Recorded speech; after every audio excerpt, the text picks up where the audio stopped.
నిగళాలు తెగదొబ్బి ఆకాశమంత ఎత్తార్చిన నేను రాక్షసి గుండె నీరుగా పద్యాలు పాడి మానవుని కాపాడిన నేను రాక్షసి గుండె నీరుగా పద్యాలు పాడి మానవుని కాపాడిన నేను వేస్తంభాల నీడలో ఒక తోట నాటి సుమములు కొన్నింటిని చూసినాను నేను పోతన కవీశాను గంటములోని ఒడుపులను కొన్నింటిని వడసినాను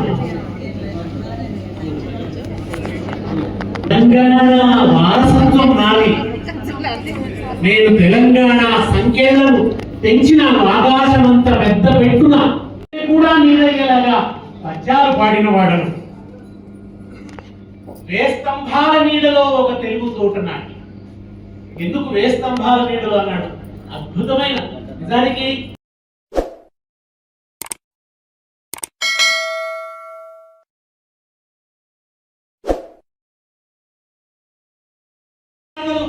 తల్లి వెంకటం ఆమెకి దుషీమణి ఆ తల్లి దగ్గర తీసుకొని పోతన పద్యాలు చెప్పి ఆ పోతన పద్యాలు చెప్తే అవి చదువుకుంటూ తెలుగు నేర్చుకున్నాడు పంచకావ్యాలు తల్లి దగ్గర నేర్చుకున్నాడు ఆ తర్వాత తీసుకుపోయి ఖమ్మంలో చదువుకున్నాడు ఆయన ఉస్మానియా హై స్కూల్లో చదువుకుంటే అక్కడ ఆయనకు జక్కీ సాబర్ ఒక గురువు దొరికాడు ఆయన అద్భుతమైన ఉర్దూ కవిత్వం ఉర్దూనే చదవాలి ఉర్దూలో ప్రార్థన రోజు ఆ ప్రార్థన కూడా ఏమిటి నిజాం రాజు తల ఉండాలి నిజాం రాజు గొప్ప ఉండాలి ప్రళయకాలం వచ్చేంత వరకు జడ్జిమెంట్ డే వస్తుంది ఆ డే వచ్చేంత వరకు నీ రాజ్యం నిలబడాలంటే ఆ ప్రార్థన అక్కడ జక్కీ సాబ్ చెప్పిన కవితలు మనసులో పడ్డాయి దాంట్లో ఇక్బాల్ అనే ఒక అద్భుతమైన కవి మనం ఈ పాట పాడతాం కదా సారే జహా సే అచ్చా హిందూ హమారా హమారా సారే జహా సే అచ్చా అది రాసిన ఇక్బాల్ అల్లామా ఇక్బాల్ ఆయన అద్భుతమైన కవిత్వం చెప్పాడు ఆయన ఒక కవిత రాశాడు ఏ పొలము నిరుపేదకీయదో తిండి ఏ పొలము నిరుపేదకీయదో తిండి ఆ పొలమున గల పంటను కాల్చేయండి ఎందుకోసం ఈ సంపద కానీ ఈ ఆహారం కానీ ఇదంతా ఎవరి కోసం మనుషులందరికీ దొరకాలి కదా కొంతమందికి దొరికి కొంతమందికి దొరకనప్పుడు ఎందుకు ఆ పంట అని ఆ ఇక్బాల్ కవిత ఆ తర్వాత బయటకు వస్తే కేశవార్య శాస్త్రి అని ఒక ఆయన ఆర్య సమాజం తెలంగాణకు ఆర్య సమాజం కూడా గొప్ప సేవ చేసింది ఆ ఆర్య సమాజం వాళ్ళు వేదం కాలంలోకి మళ్ళీ వెళ్ళిపోదామన్నది వాళ్ళ నినాదం స్వామి దయానంద సరస్వతి వాళ్ళు బ్రాహ్మణులు మాత్రమే కాదు అందరూ వేదం చదువుకోవాలి అని మాల వాళ్ళకు మంగలి వాళ్ళకు సాకలి వాళ్లకు వేదం నేర్పించారు అలా నేర్చుకున్న వాడు కేశవార్య శాస్త్రి అసలు ఆయన పేరు కేశవయ్య కానీ కేశవార్య శాస్త్రి అయినాడు ఆయన వేదం చదువుకొని ఆయన ఉపనిషత్ సూక్తులు చెప్తూ ఒక మాట అన్నాడట అగ్నిర్వాగ్భూత్వ ముఖం ప్రావిశత్ అని చిన్న పిల్లవాడైన దాశరథి చెప్పాడు అగ్ని రూపంలో శబ్దం దేవుడి ముఖంలో ప్రవేశించింది అన్నాడు అంటే బాలుడైన దాశరథి అడిగాడట అగ్ని నోట్లోకి పోతే మరి కాలదా అన్నాడట అంటే అప్పుడు ఆయన ఏం చెప్పినాడట శబ్ద రూపంలో పోయినాడు కదా అగ్ని రూపంలో పోలేదు కదా అగ్ని శబ్ద రూపంలో పోయినాడు కనుక కాలదు పైగా అది అజ్ఞాన తిమిరాలను కాలు చేస్తుంది అన్నాడు అజ్ఞానం అనే చీకట్లను కాలు చేస్తుంది అన్నాడు అప్పుడు పడింది దాశరథి మనసులో ఒక అగ్ని బీజం అప్పటి నుంచి ఆయనకు అగ్ని అంటే ఒక ఆరాధన అది తర్వాత ఆయన రాసిన అద్భుతమైన కవిత అగ్నిధార ఆయన రాసిన పుస్తకం అగ్నిధార ఆ చిన్నప్పుడు ఆ బీజం పడదు ఈ దొరకు వ్యతిరేకంగా తిరగబడడం మొదలు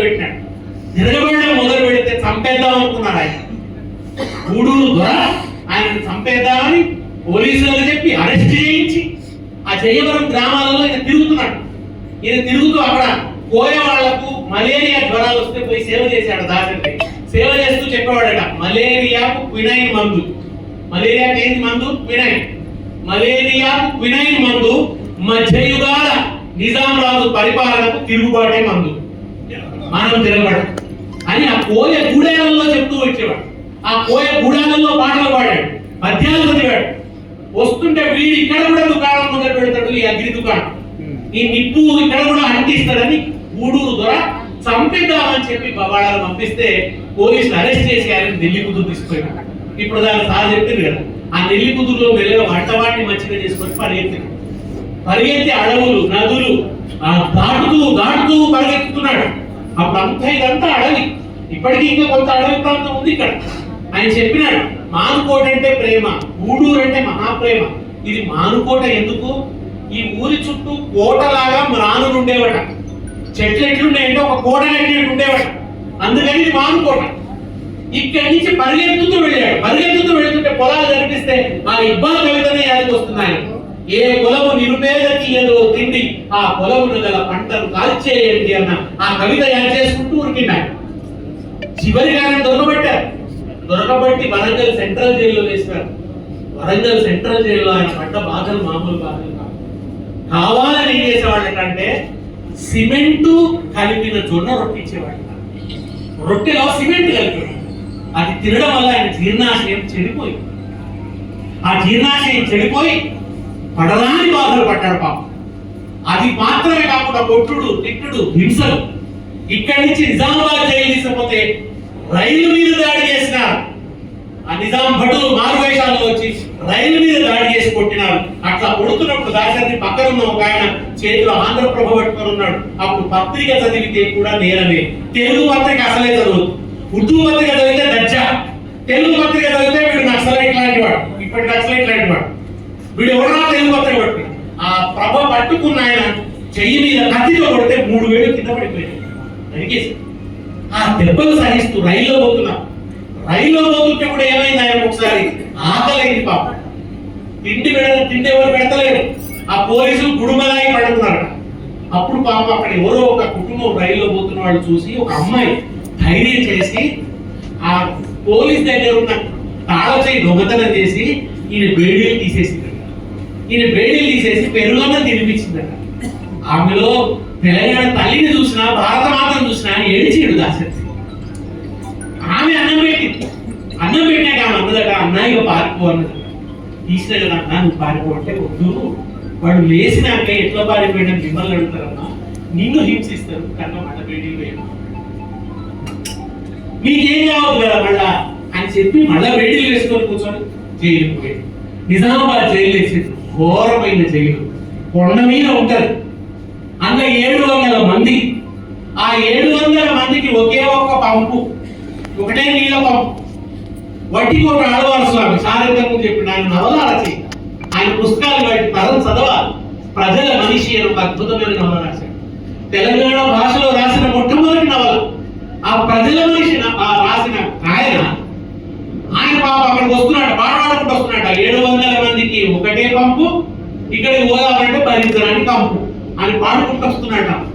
అక్కడ ఇద్దరికి పరిచయం, ఇద్దరికి అంతకుముందే పరిచయం, ఒకటైనాడు, మాట్లాడుకున్నారు. అక్కడ ఇద్దరు ఉద్యమంలో ఉన్నారు, ఉద్యమ స్థితిగతులు మాట్లాడుకున్నారు. అప్పుడు ఈ బొగ్గు ముక్క తీసుకొని ఈయన పద్యాలు రాసేవాడు. ఎంత ధైర్యంగా రాసినాడు ఆ పద్యాలు. ఓ నిజాము పిశాచమా, ఇట్లా అనడానికి ఎంత ధైర్యం కావాలి? ఏ పౌర హక్కులు లేని సమాజం, ఎవరిని గురించి మాట్లాడేటోడు లేడు. పౌర హక్కులు అంటే ఏంటి, స్వేచ్ఛ అంటే ఏంటి, స్వతంత్రం అంటే ఏంటి, ప్రజాస్వామ్యం అంటే వీళ్ళు మనం మాట్లాడితే రాజ్యాంగం అంటున్నాం. రాజ్యాంగంలో ఈ హక్కులు ఉన్నాయి. అప్పుడు రాజ్యాంగం ఎక్కడిది? నిజామాబాద్ ఏ రాజ్యాంగం ఉండదు. ఆయన చెప్పిందే రాజ్యాంగం. అన్ని ఆయన చేతుల్లో, కోర్టులు ఆయన చేతుల్లోనే, ఆఫీసులు ఆయన చేతుల్లోనే, పోలీస్ ఆయన చేతుల్లో. ఎవడైనా వాళ్ళు చెప్పినట్టు వినాల్సిందే. దాసరి రంగాచార్య తమ్ముడు రాసినాడు, ఈ భూస్వాములందరినీ చిల్లర దేవుళ్ళు అన్నాడు. ఆయన చిల్లర దేవుళ్ళు వీళ్ళంతా ఊరూరా దేవుళ్ళలోనే ఉన్నారు. వాడు చెప్పినట్టు వినాలి, వాడు ఎదురులేదు. ఆ స్థితిలో ఎంత ధైర్యం కావాలట్లా. ఓ నిజాము పిశాచమా, కారనాడు నిన్ను బోలిన రాజు మాకెన్నడే, తీగలను తెంపి అగ్నిలో దింపినావు నా తెలంగాణ కోటి రత్నాల వీణ అని గోడ మీద రాశారు. నా తెలంగాణ కోటి మంది జనాభా కనుక కోటి రత్నాల వీణ. నువ్వు కొన్ని తీగలు తెంపుతావు, ఇంత సంక్షోభంలో పడేస్తావు, కానీ ఇది కోటి రత్నాల వీణ. ఎన్నని తెంపుతావు, ఎంత లూటీ చేస్తావు, అప్పుడు నీకు పతనం అని చెప్పాడు. ఎంత ధైర్యంగా చెప్తాడంటే నిజంగా ఆ మాట అనడానికి ఆయనకు ఎట్లా గట్స్ కు మనం మొక్కాలి. ఇదే మాట పదే అనేస్తాను. రాజుల గురించి అంటాడు, నిజాం రాజుల గురించి. ఇదే మాట పదే పదే అనేస్తాను. కథం తొక్కి పదం పాడి ఇదే మాట అనేస్తాను.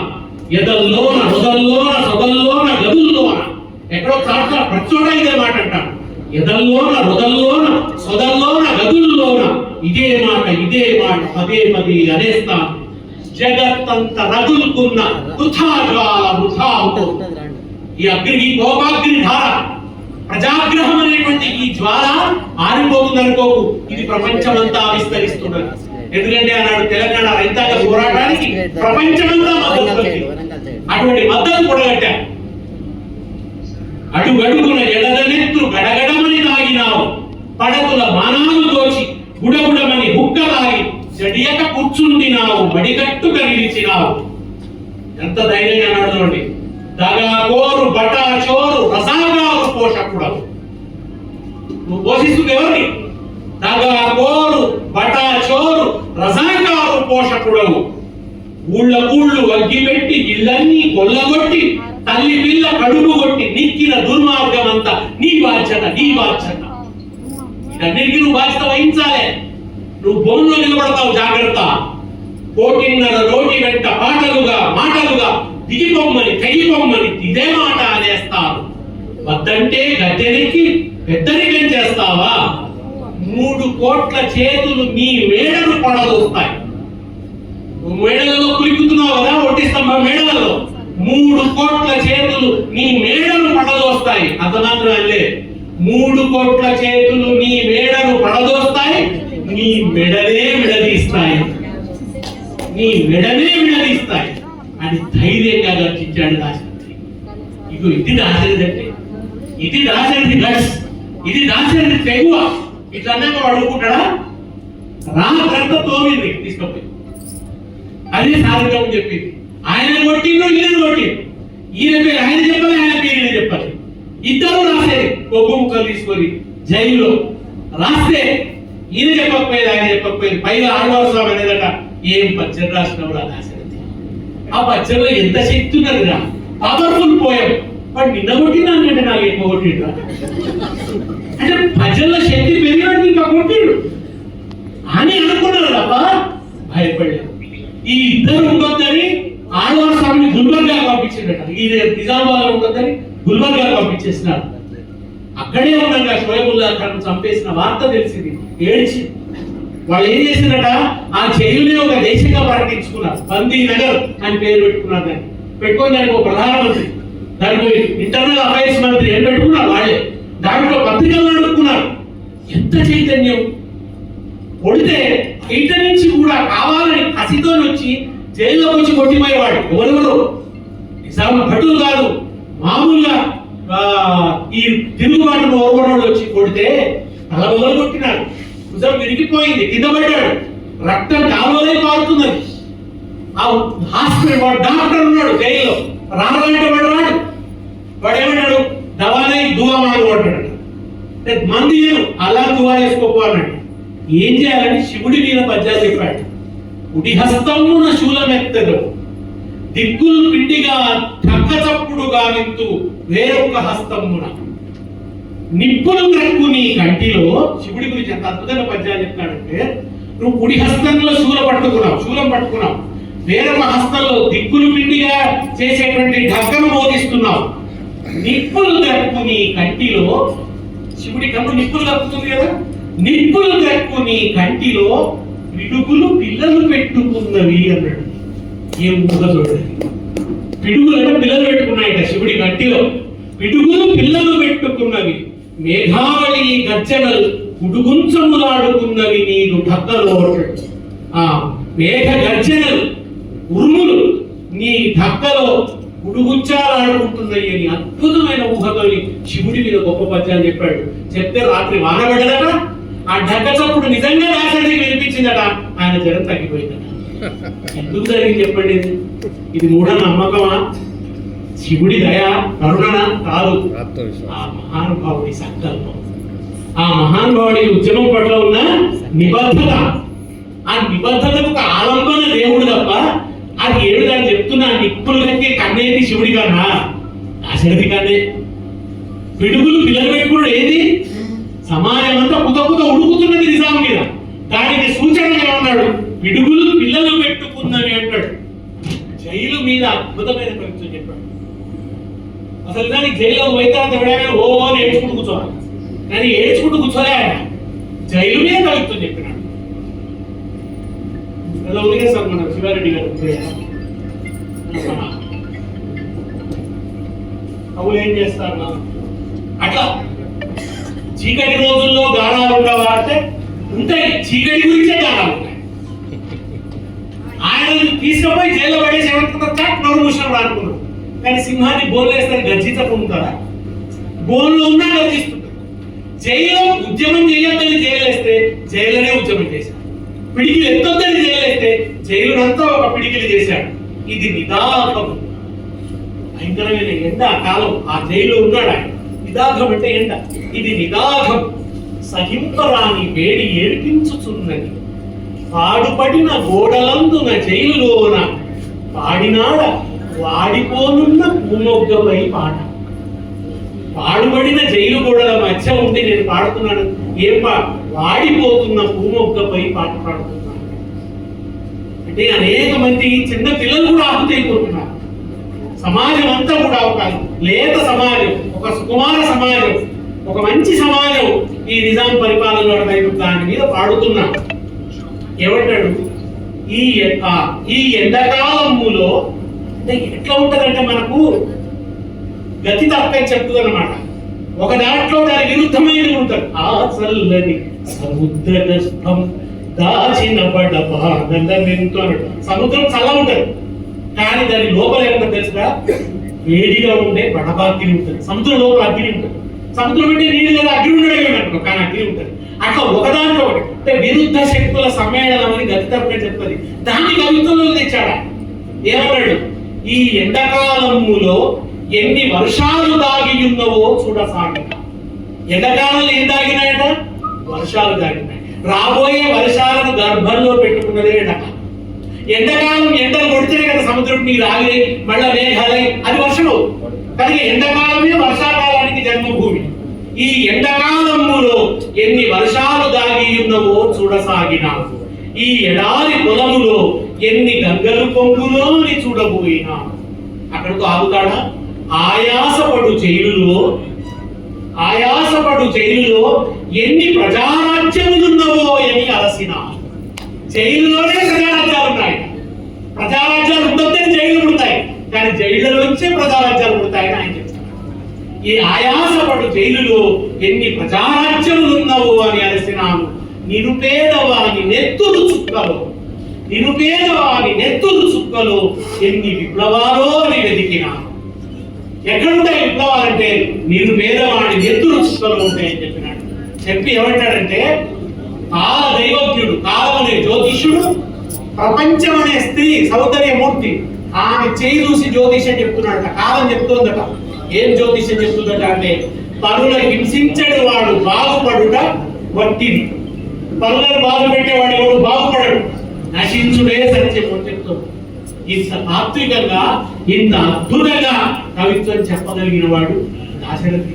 కారితం చెప్పాడు కదా, 18-19 ఏళ్ల బాలుడు వరంగల్లో ఆంధ్ర శాస్త్ర పరిషత్ సభలు జరుగుతుంటే పందిళ్ళు వేసినారు కవి సమ్మేళనం కోసం. పందిళ్ళు వేస్తే రజాకారులు వచ్చి పందిళ్ళు కాలబెడితే అందరూ భయపడితే లడేగే మరేగే ఉరికిన వాడు దాశరథి. ఉరికిపోయి, ఓ పరాధీన మానవ, ఓ పరాని దాస్యం, పరాధీనత మాని తలుపులను ముష్టిబంధాన కలచి వేచి తొచ్చుకొని కొమ్ము స్వాతంత్ర సురపురం అని పావుడు మొదలుపెట్టినట్ట పద్యాలు. ఆయన పద్యాలు వాడుతుంటే ఒక్కొక్క కవి గుమిగూడి కవిత్వం అద్భుతంగా పొంగిపోయింది. రాళ్ళు ఇసినారట. ఆ అధ్యక్షత వహించిన వాడు సురవరం ప్రతాపరెడ్డి. ఆయన అన్నాడట, అవి రాళ్ళు పూలనుకో అన్నాడు. ఆ కవి సమ్మేళనం అయిపోయిన తర్వాత దాశరథి బిడలో దండ వేసి సింహగర్జన చేశావు నాయన ఆయన భుజాలు దొరికి కౌలించుకున్నాడు సురవరం ప్రతాపరెడ్డి. ఎవరు సురవరం ప్రతాపరెడ్డి? ఎవరు దాశరథి? ఎవరు రామోజీ? వీళ్ళందరినీ తెలంగాణ తెలుసుకోవాలి. ఈ పిల్లలు చదువుకోవాలి. కాళోజీని చదువుకోవాలి, దాశరథిని చదువుకోవాలి. వాళ్ళని చదువుకుంటే మీకు తెలంగాణ అర్థమవుతుంది. ఎంత ఆయాసపడితే మనం ఇక్కడ ఉన్నామో అర్థమవుతుంది. వాళ్ళ ఏ పోరాటం మనకి స్వేచ్ఛను ప్రసాదించిందో మనకు అర్థమవుతుంది. సినిమా పాటలు కూడా అంతే అద్భుతంగా రాస్తున్నాడు ఆయన ఏమంటాడు, నన్ను పాలింపగా నడచి వచ్చింది ఒక పాట ఉంటుంది. కృష్ణుడి గురించి చెప్తాడు, కంసుని చెరసాలలో బందీ వై పుట్టావు. కృష్ణుడు పుట్టింది ఎక్కడ? చెరసాల. కంసుని చెరసాలలో బందీవై పుట్టావు, కాంతల కౌగిళ్లలో బందీవై పెరిగావు, తలపురాని గుళ్ళలో బందీవై ఉన్నావు, ఈ భక్తుని గుండెలో ఖైదీగా ఉందామని నన్ను పాలింపగ నడిచి వచ్చిందివా అంటాడు. ఎంత చమత్కారంగా రాసినాడు చూడండి. అంత అద్భుతమైన చాలా అలతి పదాలు, చాలా మామూలు మాటలతో అద్భుతమైన గోదావరి గట్టుంది, గట్టు మీద చెట్టుంది, చెట్టు బొమ్మన పిట్టుంది, పిట్ట మనసులో ఏముంది అని పాట.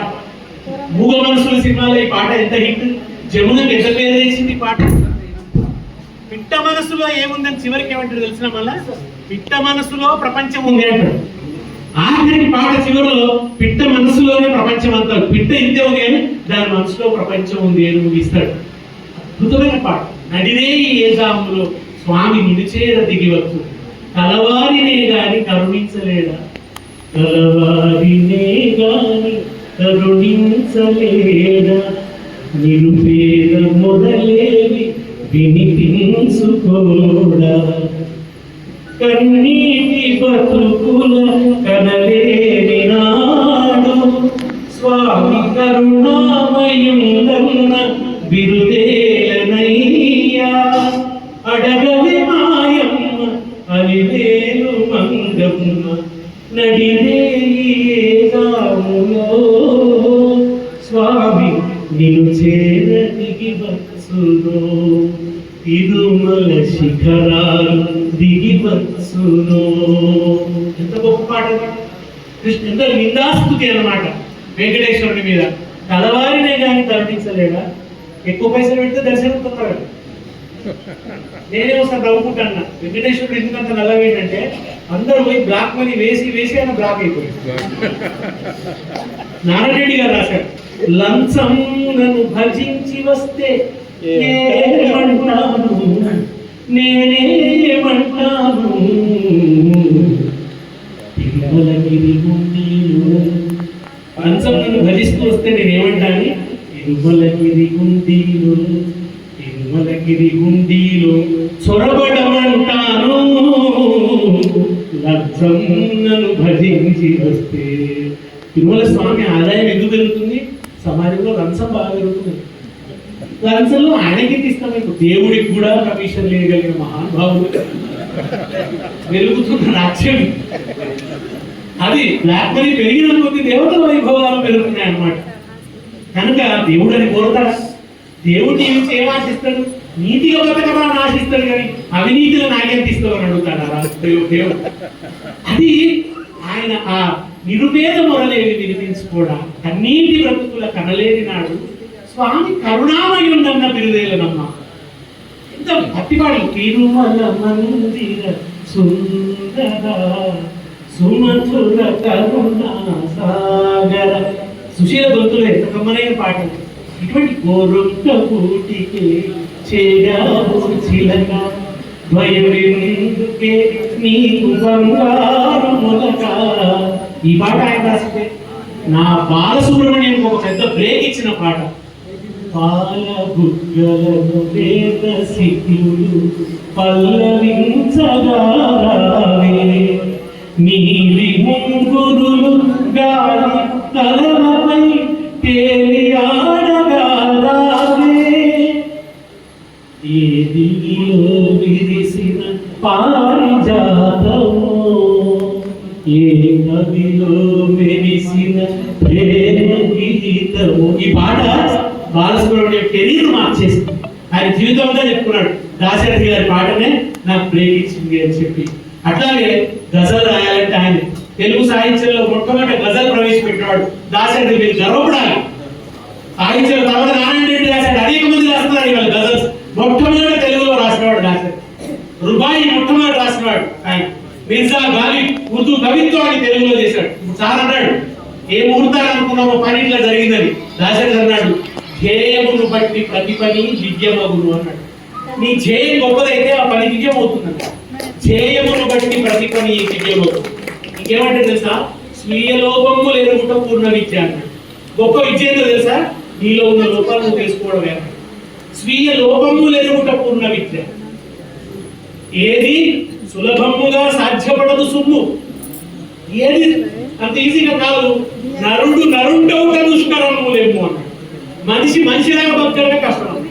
మనం మనుషులాగా బతకలేము, కరెన్సీలాగా బతుకుతున్నాం, మతాల్లో బతుకుతున్నాం, కులాల్లో బతుకుతున్నాం. నువ్వెవరు? నేను ఆఫీసర్. నువ్వెవరి? నేను నాయకుడు, నేను ఎమ్మెల్సీ, నేను ఎమ్మెల్యే. నా ప్రోటోకాల్ ఏది, నా ప్రోటోకాల్ ఏది? ఒక్కరు కూడా నువ్వు ఎవరంటే నేను మనిషిని అనుకో. First you are human being. వాళ్ళు చెప్పేవాడు.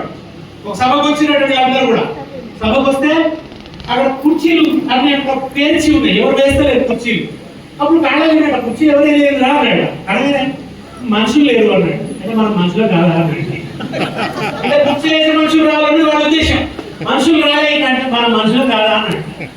అంటే మనం మనుషులు అనుకోవట్లేదు, పని మనుషులు. ఇంట్లో మనకు పని మనిషి అంటే మనం పని చేయని మనిషి. వాడి పని మనిషి అయితే మనం పని రాని మనుషులకు పని చేయని మనిషి. కనుక మనిషి ముందు తనను మనిషి అనుకోవాలి. ఆఫీసరు ఇది అది ఇదంతా కృత్రిమం. ఏదో ఒక రకంగా సామాన్య మనిషి నుంచి నిన్ను విడదీసుకోవాలని చూస్తాం. అందుకే దాశరథి అన్నాడు, అన్నాథులు అనాథలు ఆనవయుగమదెంత దూరం కరుమంటూ కాలకమంటూ కనిపించని కాలాలెప్పుడో పసిపాపల విపుర కనులలో ముసిరిన కవితవ్యం ఏదో గాయపడిన కవి గుండెలలో రాయబడని కార్యాలెన్నో ఆశల్లవి సముద్రగతంలో. అనాథలు అనాథలుందని సమాజం కావాలని కాంక్షించాడు. ఉర్దూను మహాప్రేమించాడు. ఏమన్నాడంటే, నా పాత మిత్రులు ఎవరో తెలుసా, కాళిదాసు, టాగోర్. నా కొత్త మిత్రులు ఎవరో తెలుసా, కాళిదాసు, గాలి. నా పాత మిత్రులు ఎవరో తెలుసా, కాళిదాసు, గాలి. నా కొత్త మిత్రులు ఎవరో తెలుసా, టాగోర్, నజరుల్ ఇస్లాం అన్నాడు. నజరుల్ ఇస్లాం ఇవాళ బంగ్లాదేశ్ కవి, ఆయన జాతీయ కవి. ఒకప్పుడు బంగ్లాదేశ్ మనలో భాగం. అద్భుతమైన కవిత్వం రాశాడు ఆయన మన భారతదేశం మీద. వాడు నా కొత్త మిత్రుడు. అట్లా ప్రేమించాడు కవిత్వాన్ని. నాదొక వెర్రి, తాగుడున ఇల్లు భూమి అన్ని అమ్ముకున్నట్టు నేను కవిత్వం కోసమే జీవితాన్ని అంకితం చేసిన అని చెప్పుకున్నాడు దాశరథి. ఆయన ఉర్దూను ప్రేమించాడు. ఉర్దూ ముషాయిరాలకు దాశరథి వస్తున్నాడు అంటే జనం విరగబడేవాళ్ళట. ఒకసారి ఆయన హైదరాబాద్ లో ఒక ముషాయిరాకు పోతున్నాడు. ఒక రిక్షాలు ఎక్కిపోతున్నాడు. పోతుంటే రిక్షాని అడిగినట, సాబ్ ఆప్ షాయర్ హైనా అన్నాడు. मैं शायर शायरी सुनाने के लिए मैं मुशायरा जा रहा हूँ अरे एग्जिबिशन ग्राउंड లో ముషాయిరా. అప్పుడు ఆ రిక్షా దొక్కేట ఆయన అన్నాడట, నేను కూడా కవి చేస్తాను అన్నాడు. ఒక్కసారి దాశరథి వెళ్ళిపోయి, నువ్వు కవిగా అన్నాడు. అవును, నేను కూడా ముషాయిరాకు వస్తున్నా, అక్కడ కవితలు అవుతాడు. దాశరథి వెంటనే రిక్షా నుంచి దిగిలేట. తప్పైంది, నీతో రిక్షా దొక్కించుకున్నా, నువ్వేమో ఆ కోసం నేను దొక్కుతాను అంటే, అయ్యో నీకు దొక్కరా సార్, మళ్ళీ ఆయన ఇద్దరు ఆట పడతామని కాదని మళ్ళీ దాశరథిని కూర్చోబెట్టుకుని తీసుకుపోతే ఆయన చేత కూడా అక్కడ కవిత్వం చదివించి, ఆ కవిత చదివిన తర్వాత నేను తీసుకుపోయి బీడా అందించాట. ముషాయిరాలో పాన్ బీడా ఇస్తుంటాడు, ఆ పాన్ బీడా అందించాడట. మగ్దూమ్ కవితలన్నింటినీ కూడా తెలుగులో చేశాడు. గాలిబ్ కవితల్ని తెలుగులో కన్వర్జన్ చేశాడు. అంజద్ హైదరాబాదీ అంటే ఆయన రుబాయిలన్నింటినీ కూడా తెలుగులో చేసినాడు. తెలుగు సాహిత్యానికి దాశరథి చేసిన సేవ మామూలు సేవ కాదు. చిన్నపిల్లల పాటలు రాశాడు. తల్లి భారతి వందనం నీ ఇల్లే మా నందనం. ఎంత మంచి పాట, చిన్నప్పుడు అందరూ పాడు. తైలాము లేకుండా వెలిగేటి దీపం, విద్యుత్తు లేకుండా మెరిసేటి దీపం, మా స్నేహ దీపం మలిపితే పాపం అని చిన్నపిల్లల కోసం రాశాడు. అద్భుతమైన పాటలు పిల్లల కోసం రాసినాడు. ఇట్లా ఆయన ఒకవైపు నుంచి కాదు, లలిత గీతాలు మనం రేడియో పెడితే వినిపించేది. అదిగో చల్లని మొయిగు, అదిగో నల్లని మొయిగు, గగనేపిద కళమందున కదువ పూల హొయలు, తల నిండ పూదండ దాచిన రాణి, ములక నవ్వుల తోడ ముడిపించబోకే, తల నిండ పూదండ. ఎంత ఫేమస్ పాట ఇవి. ఇట్లాంటి అద్భుతమైన పాటలు ఒక్కటి కాదు, రెండు కాదు, గొప్ప పాటలు ఎన్నో రాశాడు. ఎనలేని కవిత్వ సంపదను మనకి ఇచ్చాడు. ఒక శ్రీశ్రీ ఎంతటి వాడో, ఒక జాషువా ఎంతటి వాడో, దాశరథి కూడా అంతటి వాడు. ఏమాత్రం తీసుకున్నటువంటి వాడు. అయితే తెలంగాణ రవీంద్రరావు గారు చెప్పినట్టు దాశరథిని నెత్తికి ఎక్కించుకోవాలి, నెత్తినెత్తుకోవాలి, ఊరేగాలి. కనుక ఆయన ఇవాళ మానుకోట మట్టి సాక్షిగా మొదలై తెలంగాణ అంతా ప్రచారం చేద్దాం. సారథిగా రామచంద్ర నాయక్ గారు, రవీంద్రరావు గారు ఉంటారు. ఇంతకుముందు చెప్పిన దాశరథి కృష్ణమాచార్య అంటే దాశరథి అంటే రాముడు, కృష్ణమాచార్య అంటే కృష్ణుడు. ఈయన రామచంద్రుడు, ఆయన రామకృష్ణుడు, రామచంద్రుడు. రామకృష్ణుడి కవిత్వ ప్రచార భాషను ఎందుకంటే ఇప్పుడు బాగా మాట్లాడాడు. నిజంగా రవీంద్రరావు గారు చెప్పినాడు. బహుశా ఈ శతజయంతి సంవత్సరం ముగింపు సభల్లో రామచంద్ర నాయుడు గారు ఒక స్కాలర్లీ ఉపన్యాసం ఇస్తారేమో దాశరథి మీద. ఆయన రాగానే కవిత్వం రాసి చదువుకున్నాడు, సాహిత్యం గురించి, తను రాసిన పద్యం గురించి, సాహిత్యం పట్ల మనసులో ఉండాల్సిన ఆసక్తి గురించి, కవుల ప్రాధాన్యత గురించి. మీరు లండన్ వెళితే మేము షేక్స్పియర్ పుట్టిన దేశంలో పుట్టిన గర్వంగా చెప్పుకుంటాం. షేక్స్పియర్ కళ్ళద్దాలు దాచిపెట్టారు, షేక్స్పియర్ రాసుకున్న బల్లని దాచిపెట్టి లండన్ పోయిన ప్రతి ఒక్కరిని చూపిస్తారు. మనం దాశరథిని అట్లా చూపించుకోవాలి. షేక్స్పియర్ అంటే ఏం తప్పకాదు దాశరథి. షేక్స్పియర్ అంటే ఘనతోవాడు దాశరథి. అద్భుతమైన కావ్యాలు, నాటకాలు రాశాడు. కనుక ఎంతో సాహిత్యాన్ని మనకిచ్చి, ఎంతో చైతన్యాన్ని మనకిచ్చి, సంస్కారాన్ని మనకిచ్చాడు. అది అర్థం చేసుకోవడం, ఆస్వాదించగలిగే శక్తిని మనం సాధించాలి. అది కూడా లేకపోతే ఎట్లా? వాళ్ళంతా రాసి పెట్టిపోతే చదివే జ్ఞానం కూడా మనం లేకపోతే మనమే మనుషులు. కానీ అంత రాసి పెట్టి, అంత తపస్సు చేసి వాళ్ళు ఇచ్చారు. ఆ తప ఫలాన్ని అందుకునే శక్తినన్నా మనం సొంతం చేసుకోవాలి. ఏ సమాజం అయితే తన సమాజంలో పుట్టిన కవుల గురించి గొప్పగా చెప్పుకుంటుందో ఆ సమాజం అభివృద్ధి చెందినట్టు.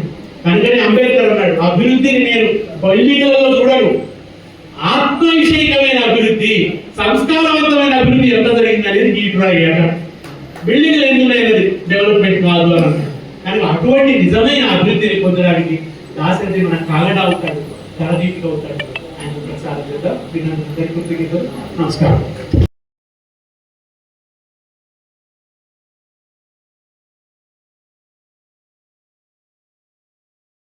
వాళ్ళు తపస్సు చేస్తున్నాడు. మనం పహాడంలో అమరావతి నగర పురూప శిల్పాలు, యాదయ్య గొంతులు, తారాడు నాదాలనే చదువుతున్నాం. కానీ తెలుగు వారసత్వం గురించి గర్వంగా చెప్పవడం మొదలు పెడితే, నేను వేస్తంభాలపుడి నీడలో ఒక తోట నాటి సుమముల తొట్టింటి చూసినాను అన్నాడు. అంతేకాదు, ఎన్ని కోణాల నుంచి తెలంగాణను అత్యద్భుతంగా చెప్పవచ్చునో, కాకతీయుల గంటలు మ్రోగిన నాడు కరకురాజులకు తత్పరలు పుట్టి, వీర రుద్రమదేవి విక్రమించిన నాడు తెలుగు జెండాలు నర్తించే వెంట, కాపయ్య నాయకుడు దేవు చూపిన నాడు పరరాజులకు గుండె నాడును నేడును తెలంగాణ ఓడలేదు. ఈ తెలంగాణ ఎప్పుడూ ఓటమి లేదన్నాడు. నాడును నేడును తెలంగాణ ఓడలేదు. శ్రావణాభురమటుల గంభీర గర్జాపహాసమలర పోచున్నది పకాన అన్నాడు. ఆ తెలంగాణ ఎప్పుడు ఓడిపోలేదు. శ్రావణాభ్రమటుల, శ్రావణ మాస మేఘం ఉంటుంది కదా, శ్రావణ మేఘం గర్జిస్తుంది. ఎందుకంటే వర్షానికి ముందు వచ్చే మేఘం, ఆ మేఘంలాగా గర్జిస్తూ కథాల పోతున్నది. అది ఒక ఉద్యమ పథంలో పోతున్నది, క్రాంతి పథంలో పోతున్నది, శాంతి పథంలో పోతున్నది తప్ప తెలంగాణ ఎన్నడూ ఓడలేదు అన్నాడు. మూగబోయిన కోటి తమ్ములగల పాట పలికించి కవిత జవము గూర్చి నా కళాను బలమిచ్చి నడిపినంటి నా తెలంగాణ కోటి రత్నాల వీణ. మూగబోయిన కోటి తమ్ముల గణాలకు కూడా కొత్త జవజీవాలిచ్చింది. నా కళానికి బలమై నిలిచింది తెలంగాణ అని చెప్పుకున్నాడు. ఎందుకు దాశరథిని పదే పదే పదే గుర్తు చేసుకోవాలంటే, దాశరథి అంటే తెలంగాణ, తెలంగాణ అంటే దాశరథి. తెలంగాణ అస్తిత్వాన్ని, తెలంగాణను తన ఆత్మలో ప్రతిష్ఠించుకున్నాడు. తెలంగాణ అస్తిత్వాన్ని సాహిత్యంలో విశ్వరూపంతో ప్రతిష్ఠించినాడు. తెలంగాణ భూమిని పొక్కుతాడు. 3 కోట్ల దేవతలందు 1 కోటి మంది వసించడి హఠకావని భూమి అన్నాడు. ఆ రోజు 1 కోటి మంది జనాభా తెలంగాణ. ఏమంటాడు తెలిసిన ఆయన? 3 కోట్ల దేవతలు కదా, అందులో 1 కోటి మంది మా తెలంగాణలో ఉన్నారు. అంటే తెలంగాణ పౌరుడు దేవుడే అన్నాడు. 1 కోటి మంది పౌరులు ఉంటే ప్రతి పౌరుడు దేవుడే అన్నాడు. ఎంత ప్రేమించాడు తెలంగాణ, ఎంత ఆరాధించినాడు తెలంగాణ. తెలంగాణమున గడ్డిపోతయు సంధించని కృపాణం రాజరలాముండలు వారి పీచ వడతం సాగిన యుద్ధం. ఏమగునో తెలియంగా రాక విషాంచలములను చక్ర పరంపరలు సయ్యాటలాడని దిగిందంటాడు. దిక్కులు అల్లాడిపోయినట్ట ఏం జరుగుతుందో అని. తెలంగాణలో గడ్డిపోచ కూడా కత్తి దూసింది అన్నాడు. అంటే అర్థం ఏంటి? కాలి దుబ్బు కళ్ళల పడ్డట్టు మామూలు నాగలి పట్టిన రైతు, గోసి కూడా లేనోడు, గోసి మొగ్గడోడు, అర్ధబానిసగా బతుకుతున్నవాడు దురావాంఛని కాలమవుతా ఏడికేదం బట్టి ఎగి పుట్లు బండించి ఎన్నడూ మెతుకెరుగరన్నా నేను గంజిలో మెతుకెరుగరన్నా నేను గంజిలో మెతుకెరుగరన్నా నేను 1000 పుట్లు పండిస్తున్నా నాకు గంజిలో మెతుకులేదని దుఃఖిస్తున్న రైతు చేతిలో బందూకు పెట్టి ఒక రాజు మీద యుద్ధాన్ని ప్రకటించి ఆ రాజు గజ గజ గజ గజ పడికిపోయేటట్టు, అంటే చీమలు బలవంతమైన సర్పము చలి చీమల చేత చిక్కి చావలే సుమతి అని సుమతి శతకారుడు అన్నట్టు చీమల గుంపులు కదిలినాయి, పాముకు గుండెలు అదిరినాయి గదరన్నట్టు అట్లా ఒక చలి చీమల దాడి జరిగింది. కనుక ఆయన ఏమన్నాడు? తెలంగాణమున గడ్డిపోతయు సంధించని కృపాణము అన్నాడు. ఒక్కొక్క పద్యం అది మళ్ళా అచనక యుద్ధం కాదు, పద్యంలోని ఒక్కొక్క పాదం దాశరథిది చదువుతుంటే ఒక జలపాతం వచ్చి తాకుతున్నట్టుంటది మనల్ని. ఒక సముద్ర ఒడ్డున కూర్చుంటే ఒక అలా వచ్చి ఇట్లా తాకితే ఎట్లా ఉంటుందో అంతటి ఫోర్స్ ఉంటుంది అన్నమాట పద్యంలో. ఎక్కడి నుంచి వస్తుంది అంత ఫోర్స్, ఎక్కడి నుంచి వచ్చింది అంత శక్తి ఆయన పద్యాలు? అద్భుతమైన పద్యాలు అసలు. ప్రాణములొట్టి ఘోర గహనాటములను పడగొట్టి మంచి మగాణములను సృజించి ఎముకలు నుసిగేసి పొలాలు దున్ని ఘోషాణములను నవామునకు స్వర్ణము నింపిన రైతుదే తెలంగాణము రైతుదే ముసలి నక్కకు రాచరికం బుధక్కునే. మరి తెలంగాణ హృదయ డబ్బాలా ఉన్నాడు. దేశం అంటే మట్టి కాదు, దేశం అంటే మనుషులు అన్నాడు. ఈ రాష్ట్రం ఆ రాష్ట్రం సరిహద్దులు ఇది అది ఇది మాత్రమే దేశం కాదు. ఆ దేశంలో ప్రజలేమిటి, అక్కడ ఆర్థిక స్థితిగతులేమిటి, పాడి పంటలు పొంగి పొరలే దారిలో నువ్వు పాటుపడబోయి అన్నదమ్ముల వలెను జాతులు మతములన్నీ వెలగవలెనోయ్ చెట్ట పట్టాలు పట్టుకొని దేశస్థులంతా నడువవలెనోయ్ ఈసురోమని మనుషులుంటే దేశమే గతి బాగుపడునోయ్ తిండి కలిగిన కండ కలలోయ్ కండ కలవాడేను మనిషి. ఇవన్నీ ఉంటే దేశం. అక్కడ మనుషులు ముఖ్యం, మనుషుల కోసం దేశం, దేశం కోసం మనుషులు కాదు. మనుషులు ముఖ్యమని గురజాడంటే ఈ దేశం రైతులదే అన్నాడు దాశరథి. ఇంకొక అడుగు ముందుకేసి ఆయన మనుషుల దేశం అంటే ఈ నేల, ఈ గడ్డ, ఈ తెలంగాణ రైతులదే అన్నాడు. ఎందుకు రైతులదే? దానే పేరు అంటే కానే వాళ్ళే కన్నా నహి తినేటోడి పేరు రాసి ఉండదు, చెమటోడ్చి పండించినోడి పేరు రాసి ఉంటది. అందుకే ఆయన ఏమన్నాడు? ఈ భూములన్నీ ఎట్లా తయారైనాయి మనం చూసుకునేది? భూమి పుట్టినాడే చదునైన భూములు మాగాణాలు ఉన్నాయా? ప్రాణములొట్టి ఘోర గహనాటములను పడగొట్టి, ఒకప్పుడు ఇదంతా ఘోర గహనాటం, ఇగారణ్యాలు, ఆ చెట్లు పడగొట్టి ముందు తీసేసి ఆ నేలను చదును చేసి దానిలో లఘు పెంచి దాన్ని సారభూతం చేసి సారవంతం చేస్తే మాగాణిగా తయారైంది. చేసిన వాళ్ళు ఎవరు? మంచి మాగాణములను సృజించి ఎముకలను చేసి దాంట్లో బొక్కలు పిండి చేసుకొని నా పొలాలు దున్ని పంటలు పండిస్తే ఆ పంట మీద పన్నులు వేసుకొని తీసుకుపోయి ధనం చేసుకుంటున్నావు, బ్రహ్మాండమైన బంగళాలు కట్టుకుంటున్నావు. నిజాం రాజు టేబుల్ వెయిట్ పెట్టుకున్న డైమండ్ 400 కోట్లు. ఆయన డైమండ్ పెట్టుకున్నవాడు టేబుల్ వెయిట్ కింద, దాని ధర ఎంత అంటే 400 కోట్లు. ఆయన రోల్స్ రాయిస్ కార్ కొన్నాడు ఒకసారి. ఎవరు? నిజాం రాజు రోల్స్ రాయిస్ కార్. ఆ రోల్స్ రాయిస్ కారు ఉంటే ఆ కంపెనీ వాడి మీద ఆయనకి ఎందుకో కోపం వచ్చింది. ఆ కాలంలో రోల్స్ రాయిస్ కార్ అంటే మామూలు కారు కాదు, అది లండన్ నుంచి తెప్పించుకున్నాడు. కోపం వచ్చి ఏం చేసినాడో తెలిసిన, మున్సిపాలిటీ చెత్త తరలించడానికి రోల్స్ రాయిస్ కార్ పెట్టాడు.